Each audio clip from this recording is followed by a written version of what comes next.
Welcome to Tent Talk, the podcast with Nancy McCready, where we talk about life under the big tent of God's presence and the provoking process of discipleship.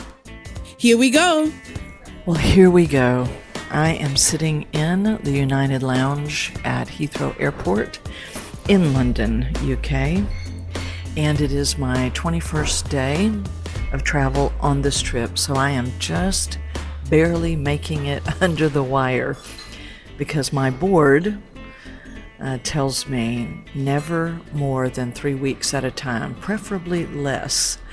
And this is something that I have worked diligently to abide by because I know that it was words of wisdom, and that has been for about the last 3 or so years, I believe, maybe a little bit more. And we've worked diligently to keep it always under 21 days. And also, if you're listening in real time, yesterday, August 2nd, was the 8th anniversary of NMM, which we launched August 2nd, 2018. So that means we have completed 8 years of this assignment. And so that makes today our first day of our 9th year. So it's good to mark these things, to be aware of these things, and then just continually and quietly proceed on. But I want to say again, thank you to all of you who have been faithful to partner with us, which has allowed us to accomplish, I believe, what the Father has given us to do. And now we're stepping into new depths, new ways. And so while I was traveling today, and that's what these Here We Go episodes are about, and so I want to do this right here in the middle of our summer book reading series here on Tent Talk. But I want to just pull out something I did the last time I was in London. I did a episode on Mind the Gap, because going through London, and we were on a few trains, and every time I was hearing it again and again and again, mind the gap, mind the gap. You can go back and listen to that one.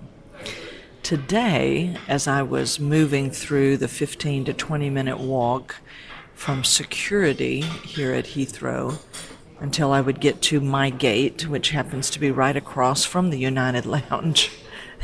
Yip, yip, hooray. And so while I was doing that, I would get on those moving sidewalks, what I call moving sidewalks. And I looked up,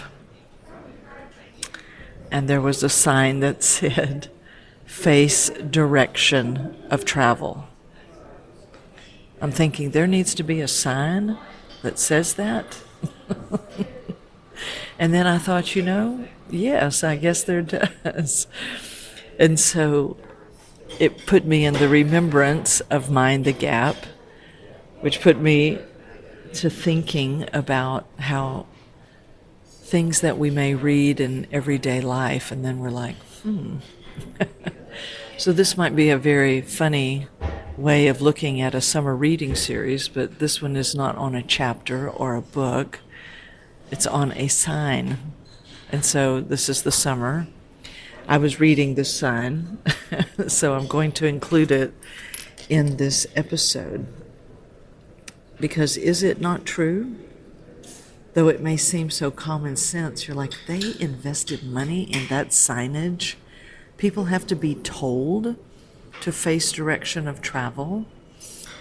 And of course, specifically on the moving sidewalks, it may mean, for safety reasons, right? Because eventually that moving sidewalk comes to an end.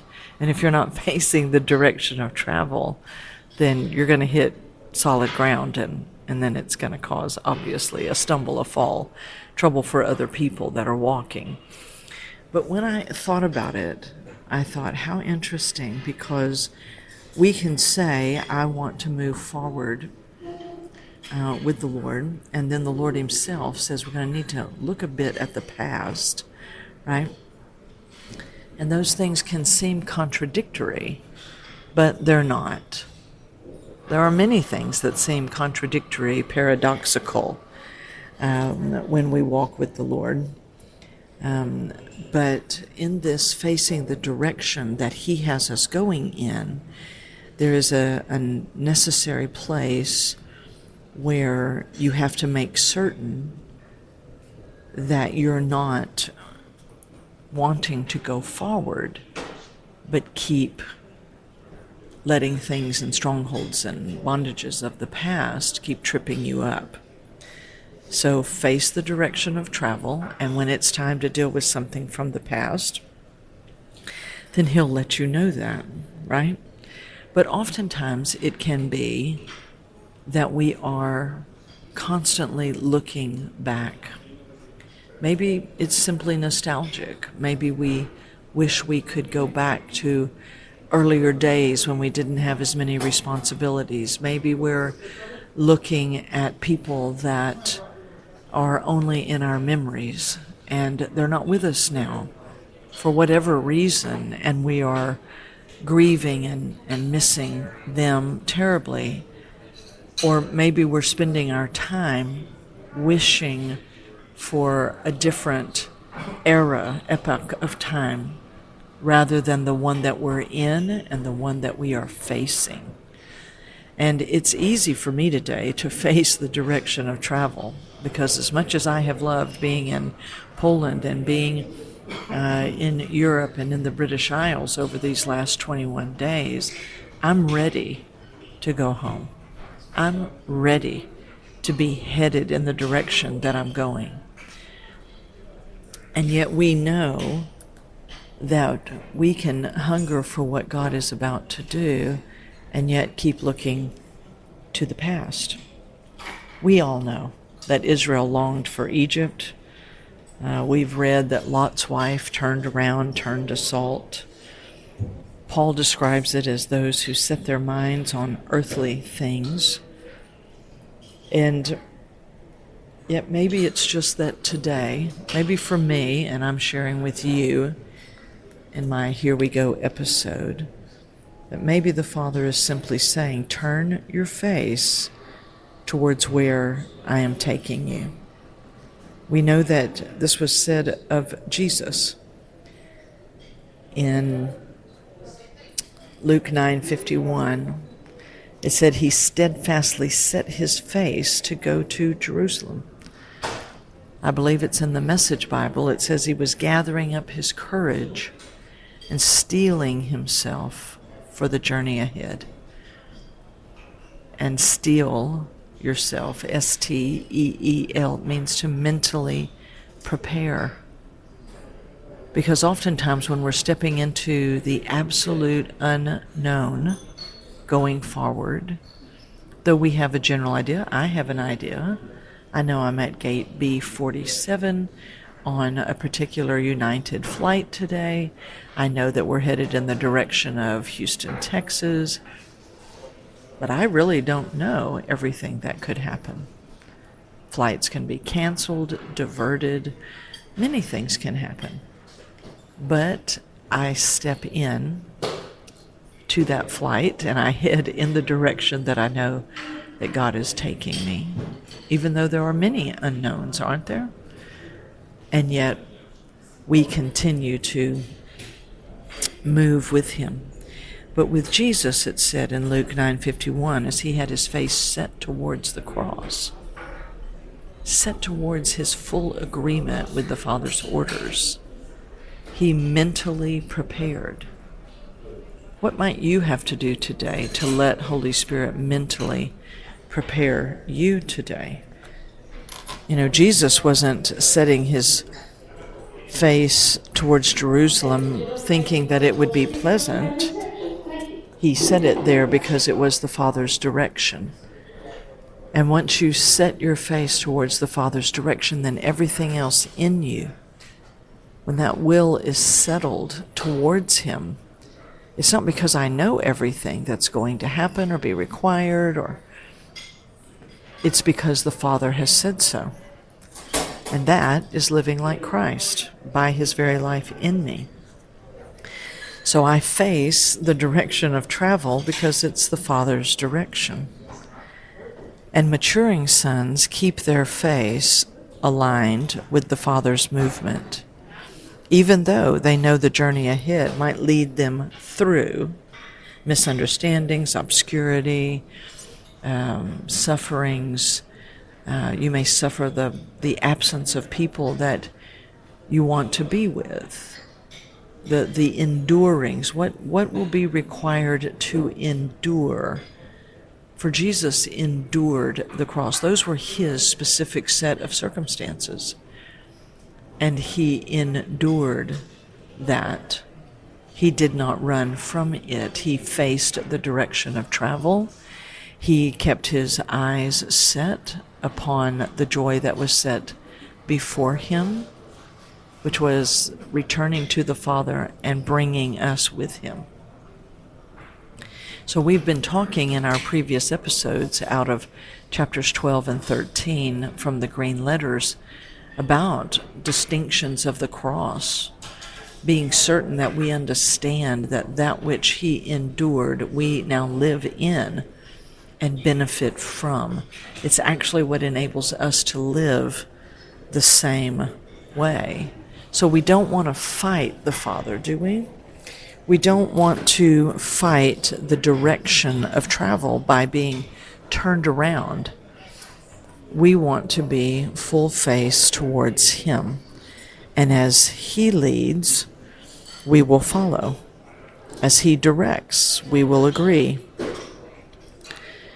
Now, this is easy to say, but it is necessary to say in the easy moments, yes, Father, I'm with you. And then you cross the thresholds of decisions and you find, okay, now I'm beginning to get some specifics. Now I'm starting to see your timing, Father. There might be a delay. There might be a persecution. There might be misunderstandings. There might be discomfort. But for you, Father, and with you, and you only, do I choose to endure. Because we don't want to be those who self-assign, who bring on sufferings to ourselves needlessly. That's a part of what breaks us down, wears us out, leaves us bitter, is we began to self-sacrifice. And I assure you, self-sacrifice will lead to self-indulgence. You required the sacrifice, then you're going to reward yourself. So there's a lot I could say there, but I'm going to close here because I'm on a short timetable. But I want you to think about this. Are you facing the direction of travel? Are you allowing Holy Spirit to prepare you for the journey? Are you steeling yourself, mentally preparing, and only allow Holy Spirit to cause the mind of Christ in you to flourish, for that is the mind that is being prepared, mental preparation in spirit, in the mind of Christ, living their way of life. And that will cause you not only, as you face the direction of travel, the direction of focus, it will cause you to draw from the very supply that he himself is giving you. I assure you, you have everything that he requires already within you. You have the very ability by his nature in you. So keep facing the direction of travel. Stay with him. Let him encourage you. Let him provoke you. Let him have those conversations with you that he has been wanting to have. For now is the time, as we step out into new seasons watching for expansion in those that we walk with, watching for increase. And again, the Father is our motivation, staying with Him. So be encouraged today, my friends. I love you all. I look forward to putting my feet back upon Texas soil, being at my home with my family. And I pray that your summer is continuing to unfold in days of transition, rest, being able to step away from regular routines and then be ready even more so to step right back into them. For the days ahead will be very strong, very intense, and He's always getting us ready. So, I will talk to you soon.